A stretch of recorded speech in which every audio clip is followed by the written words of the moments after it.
আমি ভিক্ষা করে ফিরিতেছিলাম গ্রামের পথে পথে। তুমি তখন চলেছিলে তোমার স্বর্ণরথে।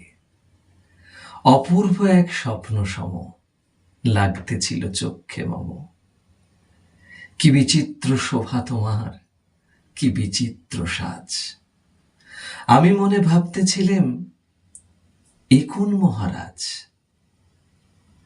আজি শুভক্ষণে রাত পোহালো। ভেবেছিলাম তবে আজ আমারে দ্বারে দ্বারে ফিরতে নাহি হবে। বাহির হতে নাহি হতে কাহার দেখা পেলাম পথে। চলিতে রথ ধনধান্য ছড়াবে দুই ধারে। মুঠা মুঠা কুড়িয়ে নেব, নেব ভারে ভারে। দেখি সহসা রথ থেমে গেল আমার কাছে এসে। আমার মুখপানে চেয়ে নামলে তুমি হেসে।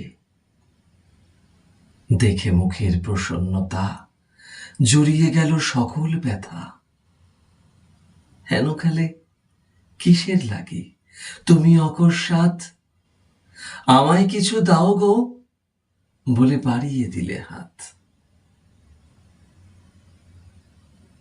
মরি একই কথা রাজাধিরাজ, আমায় দাও গো কিছু। শুনে ক্ষণকালের তরে লইন মাথা নিচু। ভিখারি ভিক্ষুকের কাছে তোমার কি বা অভাব আছে। এ কেবল কৌতুকের বসে আমায় প্রবঞ্চনা। ঝুলি হতে দিলেম তুলে একটি ছোট কণা। যবে পাত্রখানি ঘরে এনে উজাড় করি, এ কি ভিক্ষা মাঝে একটি ছোট সোনার কণা দেখি।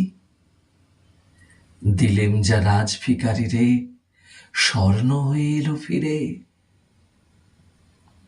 তখন কাঁদি চোখের জলে দুটি নয়ন ভরে। তোমায় কেন দিইনি আমার সকল শূন্য করে। তোমায় কেন দিইনি আমার সকল শূন্য করে। জীবনে বহুবার বহু পদে বিভিন্নভাবে, কখনো প্রেমে, কখনো জীবনের উন্নতিকল্পে, কখনো পড়াশোনায়, কখনো বন্ধুত্বে অনেকবার হারিয়ে এটা বুঝেছি সৌভাগ্য নীরবে আসে আর দুর্ভাগ্য রোজ দরজার পাশে বসে থাকে। ওই যে প্রেম একবারই এসেছিল নীরবে, ঠিক তেমনই যখন তিনি আমাদের কাছে চাইবার তখন চেয়ে নেন। আমাদের মন এত চঞ্চল থাকে, আমাদের মন এত বিভিন্নভাবে বিভিন্ন কিছু না পাওয়ার বেদনায় উদ্গ্রীব থাকে যে আমরা সেই রাজাধিরাজকে চিনতে পারি না। তাই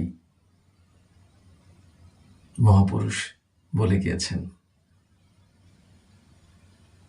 রিবার্থ অর্থাৎ দেওয়ার মধ্যে দিয়ে আমরা বুঝতে পারি যে আজ আমি জীবনে পূর্ণ হলাম, আমার জীবন পূর্ণ হলো। মানুষ সবসময় উৎসর্গ করতেই চায়। একটা কোথাও থেকে অনেক কিছু নিয়ে আবার অন্য কোথাও গিয়ে সেই সব জিনিস সে জলাঞ্জলি দিতে চায়। একজন মানুষ প্রচুর অর্থ উপার্জন করে, আবার সেই অর্থ সে ওপারে তো নিয়ে যেতে পারবে না। হয়তো মন্দিরে, মসজিদে, গির্জায় বা কোথাও রাস্তায় দাঁড়িয়ে বা কোথাও কোনো কিছু কিনে সেই অর্থ সে ব্যয় করে, এবং ব্যয় করার মধ্যে দিয়ে তার মনের মধ্যে একটা তৃপ্তি আসে। আসলে সে ওই ব্যয়টা করার জন্যই তো আয় করে, কিন্তু সেই ব্যয়টা সে সঠিক কাজে করে কিনা। ঠিক তেমনই এনার্জি, ঠিক তেমনই কোনো কিছু দিয়ে দেওয়া, পরিশ্রম, নিজের শ্রদ্ধা, ভক্তি, নিজের ভালোবাসা ঠিক সময়ে ঠিক জায়গায় দিতে না পারলে পুরোটাই লস। সেটা শেয়ার মার্কেট হোক, ভালোবাসা হোক, অফিস কাছারিতে প্রমোশন হোক, বসকে চিনতে না পারা হোক, প্রাত্যহিক জীবনে বন্ধুকে চিনতে না পারা হোক, অথবা শত্রুকে চিনতে না পারা হোক, আমরা আসলে চিনতে পারি না বলেই লস করি জীবনের প্রতিটা ক্ষেত্রে। এই কবিতা বড় সত্যি।